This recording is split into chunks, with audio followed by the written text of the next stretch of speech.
আজ থেকে 5-7 বছর আগে আমি যা জানি বর্তমানে এই পানিটার দাম 8 আনা ছিল, এখনও বর্তমানে 8 আনাই আছে। যদি আপনি ফুল কার্টন কিনেন তাহলে আপনার আরও কম পড়বো, যদি আপনি একটা কিনেন কি দুইটা কিনেন তাহলে আপনার 8 আনা করে হিসাবে রাখে।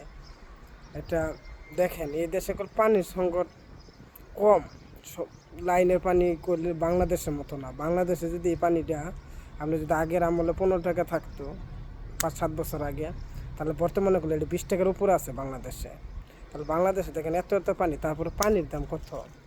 আর আমরা বাইরের দেশে আছি, পানি করলে সাফ করে আপনার নদীর পানি কি সাগরের পানি উঠায়, তারপরে করলে আপনার ফিল্টারেও দেয়, আপনার বোতল ফ্রেশ পানি বাই করে, তারপরে দেখেন দাম সীমিতই, কোনো দাম বাড়ে নাই।